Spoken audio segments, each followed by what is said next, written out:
পার্শ্ববর্তী জায়গা যেখানে গোরস্থানে কত মানুষ ঘুমায় আছেন, চলে যেতে হবে দ্বিতীয় ধাপ কবর। এই কবরের একটা জগৎ, এই কবরের একটা জগৎ হবে কিয়ামত পর্যন্ত। একটা মধ্যবর্তী সময় আপনাকে কবরে থাকতে হবে। এই কবর থেকে আপনাকে উঠানো হবে হাসরের ময়দানে। আল্লাহ বললেন ওয়াইদাল কুবুরু বুসিরাত, কবর উদ্বেলিত হবে। কবর থেকে মানুষ উঠে উঠে উঠে উঠে হাসরের ময়দানে দিকে রওনা হয়ে যাবে। আলিমাত নাফসুম মা কদ্দামাত ওয়া আখারাত। রব্বুল আলামিন বললেন তুমি আগে কি পাঠাইছো, পরে কি পাঠাইছো, কি আমল কি ইমান তুমি পাঠিয়েছো, সেদিন আমি রব তোমারে সব কিছু দেখাবো, সব কিছু দেখাবো, সব কিছু আমি রব তোমারে দেখাবো। রব্বুল আলামিন এই কবরের জগৎ থেকে হাসরের ময়দানে উঠবো। আমি তো আগেই কোরআন থেকে বলেছি দুনিয়ার 50,000 বছর এক জায়গা করলে যত বড় হবে, হাসরের একটা দিন হবে তত বড়। সেই দিনের কত শত হাজার বছর হাসরের ময়দান পার হবে আমাদের জানা নাই। সেই জগৎ পার হবে জগৎ, সেই জগতের জিন ফেরেশতা মানব আহা তামাম সৃষ্টিগুলি আল্লাহর আদালতে দাঁড়াবে। সৃষ্টির সমস্ত প্রাণী কুল আল্লাহর আদালতে দাঁড়াবে। বড় বড় মাছ, বড় বড় গান, বড় বড় মাছ, বড় বড় প্রাণী আল্লাহর আদালতে দাঁড়াবে। সেদিন কুকুর, বিড়াল, ছাগল, হাঁস, মুরগি, ভেড়া, বকরি সবার বিচার হবে। প্রশ্ন রাখবেন ফরিদে হুজুর, গরু ছাগলের কি বিচার হবে? বলে গরুর বিচার কি? কিয়ামতের ময়দানে মধ্য নিশাপটের গরুটা উত্তর নিশাপটের গরুর বিরুদ্ধে মামলা করবে, রাব্বি আমার সে মারছিল, গুতাইছিল, আল্লাহ আমি তার বিচার চাই। আল্লাহ বলবেন তোমারে যেমনে মারছিল তুমি সামনেই মেরে দাও। হাসরের ময়দানে রব্বুল আলামিন বিচার করবেন। কুকুর এসে বলবে ইয়া রাব্বি আমি উত্তর নেশাপটে গিয়েছিলাম, কুকুরটা আমাকে কামড়াইছিল, মারছিল। আল্লাহ বলবেন তোমার যেমনি কামড়াইছে তুমি সামনে আজকে কামড়াই দাও। অমনি হাসরের ময়দানে কামড়িয়ে দেওয়া হবে। আমার আল্লাহ ফয়সালা করে দিবেন। একটা মোরগ, মুরগি, কবুতর, পাখি পর্যন্ত বিচার করবে। প্রত্যেকটা প্রাণীদের বিচার হবে, জিন জাতির বিচার হবে, ফেরেশতাদের বিচার হবে। বলবেন হুজুর ফেরেশতাদের আবার বিচার কি? ফেরেশতারা তাদের কর্মকাণ্ডের হিসাব আল্লাহর কাছে নথিপত্র জমা দিবে। আপনার দুই কাঁধের ফেরেশতা কিরামান কাতিবিন আল্লাহর দরবারে হিসাব কষে দেবে, ইয়া রাব্বি তোমার বান্দার এই নেক আমলগুলি আমি লিখছিলাম, এই যে আমি হিসাবপত্র জমা দিলাম। আল্লাহ সেদিন হিসাবপত্র জমা হবে। দিনটা কত বড় হবে, কত ভয়াবহ হবে আপনি একটু চিন্তা করে দেখেন। আল্লাহর নবী বললেন সে হাসরের ময়দানে 3 জায়গা মা সন্তান ভুলে যাবে, সন্তান মা ভুলে যাবে, বাবা সন্তান বলবে, সন্তান বাবা ভুলে যাবে। আপনি বুঝে যান কত কঠিন হবে সেই দিনটা, কত ভয়াবহ হবে সেই দিন, কত বিরাট হবে সেই দিন, কত দীর্ঘ হবে সেই দিন। আগে বলছে দুনিয়ার একটু সময় মশার সময় মতো আপনি বাঁচেন না। একটা মশা 10-15 দিন হয়তো বেঁচে থাকে, অথবা 1 মাস বাঁচে। একটা মাছি হয়তো এরকম বেঁচে থাকে। একটা মশা মাছি দুনিয়াতে যত সময় বাঁচে, আপনি আখিরাতের হিসাব অনুযায়ী তত সময় দুনিয়াতে বেঁচে থাকেন না। একটু হিসাব যদি আপনি করেন তাহলে বুঝবেন দুনিয়াটা সামান্য জায়গা। আল্লাহ বলেন লিয়া বলুয়াকুম, পরীক্ষা করার জন্য পাঠাইলাম। আইয়ুকুম আহসানু আমালা, দুনিয়াতে কে ভালো আমল করে আমি আল্লাহ সেটা দেখবো। সেটা দেখার জন্য তোমাকে দুনিয়াতে পাঠাইছি। জিন্দেগি তোর যাইরে ফাঁকি দিয়া রে সোনার আদম, জিন্দেগি তোর যাই ফাঁকি দিয়া। ও আদম রে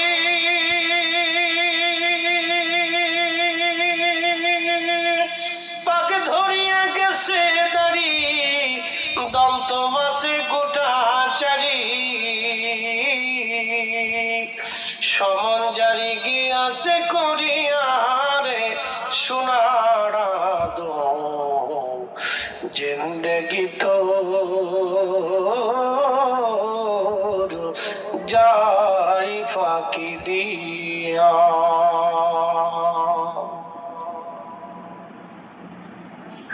হবিগঞ্জবাসী মাইকের আওয়াজ যত দূরে যায় বাবাজি মনোযোগ দিয়ে শুনে যাবেন।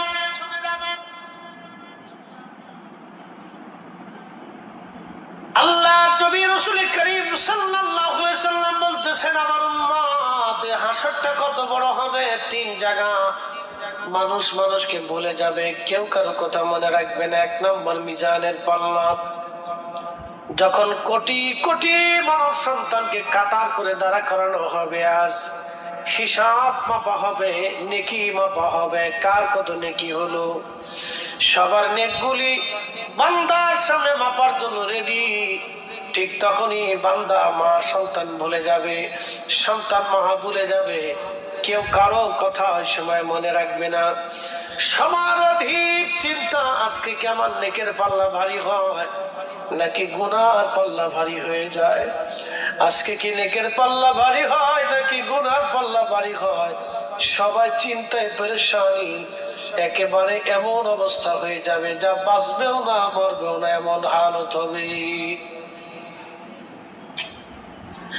এত কঠিন কঠিন হবে আসরের মাঠ। নবী বললেন দুই নম্বর আমল নামা ডান হাতে আর বাম হাতে দেওয়ার সময় ওই আল্লাহর বান্দা চিন্তায় পড়ে যাবে, আমল নামা কি ডান হাতে যাবে নাকি বাম হাতে যাবে, ডান হাতে যাবে নাকি বাম হাতে যাবে। ডান হাতে বাম হাতের চিন্তায় আল্লাহর বান্দা বড় পেরেশান হয়ে যাবে, বড় পেরেশান হবে। আল্লাহর নবী বললেন এই জায়গা আমার উম্মত মা সন্তান বলে যাবে, সন্তান মাকে ভুলে যাবে, কেউ কারো কথা মনে রাখতে পারবে না। তিন নম্বর ফুলসিরাতের ঘাটে বান্দা যখন ফুলসিরাত পার হবে তখন সে দুনিয়া আখিরাতের সব কথাগুলি ভুলে যাবে। মা সন্তান বলবে, সন্তান মাকে বলবে, বাকিদের তো খবরই থাকবে না, পাত্তাও থাকবে না, কে কোথায় কোন জায়গায় হারায় গেল কোনো চিহ্ন থাকবে না সেই দিন। আল্লাহ নবী বলেন উম্মত হাসরের মাঠ বড় ভয়াবহ, বড় কঠিন। রূহের জগৎ থেকে আল্লাহ রেহেমের জগতে আনলেন, রেহেমের জগৎ থেকে আল্লাহ দুনিয়াতে আনলেন, দুনিয়া থেকে আল্লাহ কবরে নিয়ে চলে যাবেন, কবর থেকে আল্লাহ আবার উঠাইয়া হাসরের ময়দানে দাঁড়া করাবেন। কোটি কোটি বছর পার হবে হাসরের মাঠ। আহা সেই মাঠে আল্লাহ হিসাব কিতাব কষবেন। নবী বলেন উম্মত যদি আল্লাহ হিসাব চায় তাহলে ধ্বংস হয়ে যাবা। আল্লাহর কাছে বারে বারে চাও আল্লাহ যেন বিনা হিসেবে আমরা মাফ করে দেয়। এই জন্য আমরা যারা ঘন ঘন আল্লাহর দরবারে দোয়া করি রব্বানা যালামনা আনফুসানা, আল্লাহ আপনি আমারে মাফ করে দেন, মাফ করে দেন, মাফ করে দেন, আমরা কামিয়াব। যারা আজকে দোয়া বন্ধ করলো, দোয়া ছেড়ে দিল, এদের মতো কপাল পরা বদনসিব আর একটাও নাই। কথা বলেন ঠিক কিনা? এদের মতো বদনসিব পৃথিবীতে আর একজনও নাই। অনেক বড় বদনসিব না, যদিও ফরজ না কিন্তু অনেক দামি। আপনাদেরকে বলি ঢিলা কুলুপ করা ফরজ না, কিন্তু অনেক দামি ইবাদত। ঢিলা কুলুপ যদি না করেন আপনি পবিত্রই হবেন না, আর পবিত্র যদি নাই হন তো নামাজ রোজা কিছু হবেই না। এই জন্য ঢিলা কুলুপ যদিও ফরজ না কিন্তু অনেক দামি ইবাদত করতেই হবে আপনাকে। প্রিয় মুসলমান খুব মনোযোগ দিবেন। হাজিরিন, যদিও দোয়া করা ফরজ না কিন্তু দোয়া এমন একটি ইবাদত আপনাকে মুক্তি দিয়ে দিবে, ক্ষমা করাই দিবে, আখিরাতের রাস্তা সহজ করাই দিবে। এই জন্য উম্মতের উচিত দোয়াকে ছেড়ে না দেওয়া, দোয়াকে ধরে রাখা। যারা দোয়া বাদ দিতে চায় তাদের থেকে 100 মাইল দূরে থাকা। আগুন যেইভাবে দূরে থাকবেন আগুন থেকে, যারা দোয়া মানে না, দোয়া করে না, ওদের থেকে ওই রকম দূরে থাকতে হবে। কথা কন না কেন? দোয়া এমন একটা নিয়ামত, মনে রাখবেন যখনই দোয়া আসে তখনই বান্দার চোখের কোনায় পানি আসে। আর যখনই পানি আসবে, সুনান ইবনে মাজার ভিতরে আসছে রাসূল করিম বলেছেন চোখের কোনা দিয়ে মাছির মাথার পরিমাণ পানি গোশতের আগে আসার আগেই আল্লাহ বান্দার জীবনের রাশি রাশি গুনাহ মাফ করে দেয়। একসাথে বলবেন না সুবহানাল্লাহ? আরো জোরে বল আল্লাহু আকবার। দোয়া চলবে, একসাথে বলেন দোয়া চলবে, জোরে বলেন দোয়া চলবে, চলবে, চালাইতে হবে। হাসরের মাঠে হিসাব নিকাশ করার পরে আল্লাহ একটা ফুলসিরাত পার হইতে হবে। এই ফুলসিরাতের নিচেই থাকবে জাহান্নাম। জাহান্নামের বর্ণনাটা আগে দিয়ে যাই, পরে জান্নাতেরটা দিচ্ছি, যেহেতু পর্যায়ক্রমে যাচ্ছি। রুহের জগৎ থেকে রেহেমের জগৎ, রেহেম থেকে দুনিয়ার জগৎ, দুনিয়ার থেকে কবরের জগৎ, কবর থেকে হাসরের জগৎ, হাসরের জগৎ পার হওয়ার পরে আপনি চলে যাচ্ছেন ফুলসিরাতের জগৎ। এই ফুলসিরাত পার হওয়া লাগবে আপনার যারা আমলদার হবে বিদ্যুৎ গতিতে ফুলসিরাত পার হতে থাকবে, যারা গুনাহগার হবে ফুলসিরাত থেকে কেটে কেটে পড়ে যাবে জাহান্নামে, বড় কঠিন হবে জাহান্নাম। আল্লাহর নবী বললেন আমার উম্মত, আমার উম্মত, আমার উম্মত। ফেরেশতা মালিক ৭০,০০০ বছর আগে জাহান্নামের উপর থেকে একটা পাথর জাহান্নামের উপর থেকে নিচে নিক্ষেপ করেছিল। ওই পাথরটা জাহান্নামের নিচে আসতে ৭০,০০০ বছর লেগে গেছে। জাহান্নাম কত বড় হবে, জাহান্নাম কত বড় হবে। আল্লাহ বললেন ইন্নাল্লাযীনা কাফারু মিন আহলিল কিতাবি ওয়াল মুশরিকিনা ফি নারি জাহান্নাম খালিদিনা ফিহা।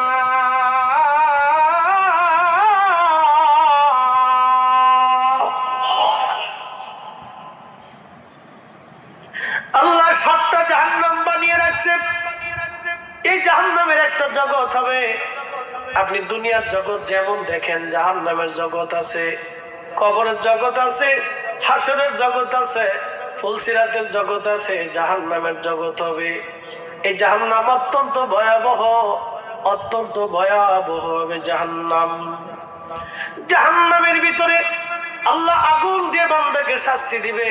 নবী বললেন জাহান্নামের লাকড়ি হবে মানুষ এবং পাথর, পাথর আর মানুষ হবে জাহান্নামের ইন্ধন, জাহান্নামের খড়ি, জাহান্নামের জ্বালানি হবে মানুষ আর পাথর। পাথরের কথা যখন নবীজি বললেন সেদিন থেকে পাথরকে আল্লাহ যেই দিন বলেন পাথর রে তুমি হবে জাহান্নামের ইন্ধন, পাথর কান্না শুরু করলো। পাথর কাঁদতে কাঁদতে কাঁদতে কাঁদতে পাথরের ভিতর থেকে ঝর্ণা শুরু হলো। আপনার যে ঝর্ণা দেখেন মূলত এটা পাথরের কান্না, পাথরের কান্না। পাথর কান্দে ইয়া রব আমরা জাহান্নামের ইন্ধন বানায়ও না, জাহান্নামের খড়ি বানায়ও না, জ্বালানি বানায়ও না। প্রশ্ন রাখতে পারেন ফরিদি হুজুর মানুষ এবং পাথর কেন জাহান্নামের ইন্ধন হবে? আপনি পাথর গরম করে দেখবেন সহসায় পাথরটা কিন্তু ঠান্ডা হয় না। আপনি একটা লোহা গরম করবেন, পাথরের আগে লোহা ঠান্ডা হয়ে যায়, কিন্তু পাথর সহসায় ঠান্ডা হয় না। প্রিয় উপস্থিতি, জাহান্নামের আগুনে যখন পাথর জ্বলতে থাকবে, পাথর আঙ্গার হয়ে যাবে, ওই পাথর দিয়ে জাহান্নামীদেরকে শাস্তি দেওয়া হবে। নবীজি বলেন আমি জাহান্নাম পরিদর্শনে মেরাজের রাত্রিবেলা গেলাম, যাই দেখি একদল মানুষের বড় বড় লম্বা লম্বা পেট, এই বড় বড় লম্বা খড়ের মতো উঁচু উঁচু পেট, পেটের মধ্যে সাপ বিচ্ছু গুলি, পেটের ভিতরে কিলবিল কিলবিল করতেছে। আল্লাহু আকবার। সাপে কামড়ায় বিচ্ছুতে ধ্বংস করে আল্লাহর বান্দা গগন বিদারী জোরে জোরে চিৎকার মারে কাঁদতেছে। আল্লাহর নবী জিব্রাইলকে ডাকতে বলেন জিব্রাইল এই মানুষগুলি কারা যাদের পেট এত বড় বড় উঁচু, খড়ের মতো, খড়ের পালার মতো উঁচু, আর তাদের পেটের ভিতরে বড় বড় সাপ বিচ্ছুগুলি তাকে দংশন করে কামড় দেয়, এরা কারা? বলি ইয়া রাসূলুল্লাহ দুনিয়ার বুকে যে মানুষগুলি আপনার উম্মতরা সুদের কারবার করেছিল, ঘুষের কারবারি করে হারাম খাইতো, ইয়া রাসূলুল্লাহ এই হারাম খরদের অবস্থা আজকে করুণ পরিণতি হচ্ছে। হুজুর, এইভাবে তাদেরকে জাহান্নামের শাস্তি দেওয়া হবে, কোটি কোটি বছর ধরে তারা জাহান্নামের শাস্তি ভোগ করবে। বড় কঠিন হবে সেই দিন। নেশাবটবাসী, ভালো করে শুনে যাবেন বাবা, দুনিয়া অল্প সময়ের জন্য। আমি আগেই বলছি, যদি মন চায় কচু শাক দিয়ে খাবার খেয়ে যান, ডাল ভাত খেয়ে যান, তারপর হারাম খাইয়েন না।